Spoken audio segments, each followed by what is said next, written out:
Hello everyone, welcome to my channel. Let's talk Harry and Meghan. So today I'm going to be looking at a few topics and examining them from different angles. So number one, troop in the color. And right away you can see that the crowd is far less than when Queen Elizabeth was there. And one can argue many different angles for it. You can say it's because there's a cost of living crisis. You can say that people are so used to this spectacle, it's no longer hold that novelty.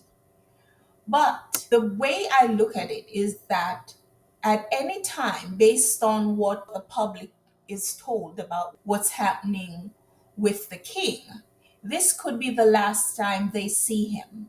And yet they did not bother to show up.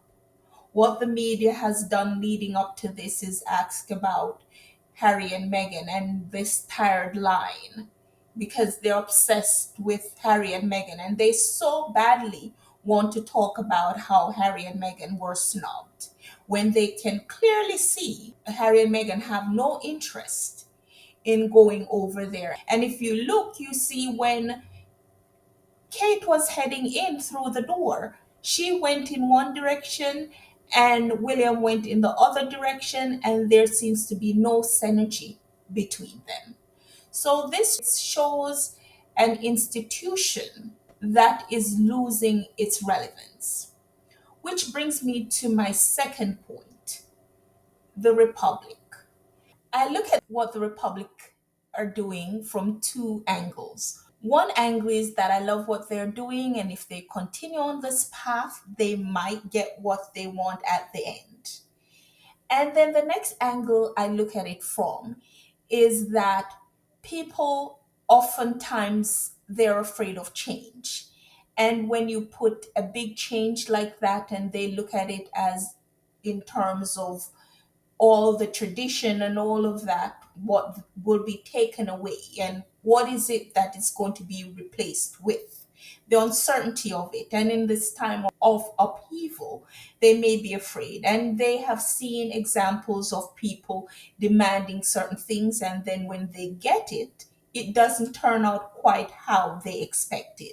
So, in my opinion, what they should instead demand are certain things that are basic requirements that they should adhere to. Like, for example, pressure for a minimum number of engagements for each of what they call working royals. Ask the royals to release their carbon footprint in an ESG corporate reporting standard. Tell the public how they spend money that they receive from the Duchy of Cornwall and the Duchy of Lancaster. Let people know how the money is used for personal expenses versus official duties. When they travel, do they go by private jets? How is that paid for? So the Republic, could ask for more details in many of the everyday things they're doing, demand it, pressure for it, have people that they're recruiting meet with people that make the rules, and pressure for things to happen within this current institution. And the Republic and those who support them might get small wins from that. And the added benefit they might get out of that is that they get what they want. Because as we see with those people, they can apply pressure because they have this vast network and army of people that apply pressure for them. But they cannot take pressure, they cannot take the heat. Three, I've seen a lot of write ups about Meghan's baby mama video, even to this day. Every time they write now an article, they reference that video, and they reference it in such a way it's always bordering on derogatory. They call it twerking, they call it uncomfortable, they call it unseemly, all of these things. I want to say twerking. I've seen twerking, and what Meghan was doing wasn't that. And Harry was also in the video. They were participating together. Some has-been journalists even talk about the next time it's going to be a sex tape. and Meghan in her write up, which would be a good fun time to even mention sex. She didn't. She didn't even go there. She said spicy food, walking, and acupuncture. And those people's minds went there and they did that. And so they use their crassness to project onto Meghan. I've also seen some comments from supporters that they like the side of her and more of this. And my answer to that is why. It's anything that Meghan wants to do, she should be able to do whatever she wants authentically and not just due to popular demand. This was a moment in time for a specific thing. And I'm not going to go on and on about it, but it's just infuriating to see a lot of this sort of argument. And for people to be even repeating some of the verbiage that those deranged people use. Moving on, number 4. So there's this headline in the Daily Beast that says, quote, William torpedoes Meghan and Harry's plan to keep their kids royal, end quote. I could look at this from multiple angles, where one is just showing that the left behinds will do anything and say anything and brief about anything to keep people engaged with them, to keep their names tied to Harry and Meghan, and keep that long running one sided feud fueled. And the next angle that I look at is to say that this left behind son over there is showing that he can't wait for his dad to not be around so he can be as revengeful and as petty as he wants to be. He wants to enact revenge to show that he has the upper hand over people that he can see that is obviously better than him in every way that counts. And the last angle, how is he planning on torpedoing Bloodline? 5. It has been reported that Harry and Meghan have reported staff shakeup. Harry and Meghan are private people. And if they want to shake up their staff or their staff want to leave, it should be nobody's business.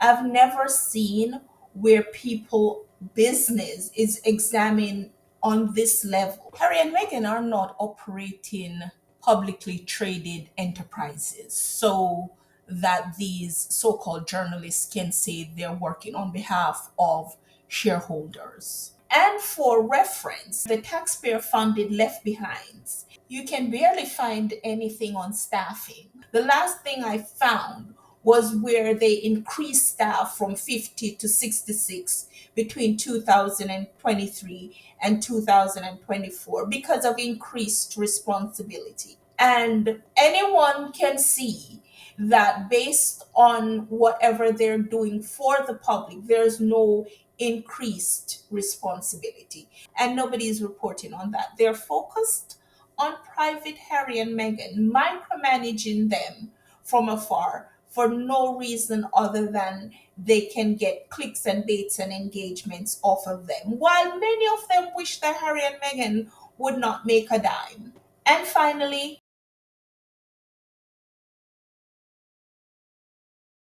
former England captain David Beckham has been awarded a knighthood in the King's Birthday Honours. Beckham has been recognised for both his illustrious career as a footballer and for his services to charity. We know that he has been going after that thing for years. He is without that, sir. I mean, he's been given various honours throughout the years, but I'm sure that some people would say that he does deserve a knighthood. But it has been a big issue about allegations about his tax affairs. There was further comments that he made about the honours committee several years ago. Now, is this a problem for him moving forward? Some may say yes, it is. That it's sort of the relationship that you have to have with the honours committee. He needs to be humble. He certainly wasn't that when he made those comments a few years ago. They were very, very spiky indeed. But when I look at this and I look at it through different angles, and I see how almost single-mindedly he pursued this, it reminds me of all the things that have been done with Meghan, especially how she is being pursued single-mindedly in order to denigrate her. And sometimes I think people underestimate how people are single minded in their quest to try to destroy Meghan. Another thing I look at whenever I used to see David running from coast to coast and across the ocean, following behind those people, because all of us knew that what he was doing was because he wanted to be knighted. But every time since Meghan left that royal institution and I see David on this single minded quest, for some reason my mind usually goes back to Meghan, because I believe that many can't believe that she would not be happy that she's within that institution. And the fact that she dares to reject it and leave is still unbelievable to many of them. They know that many of them have done the most.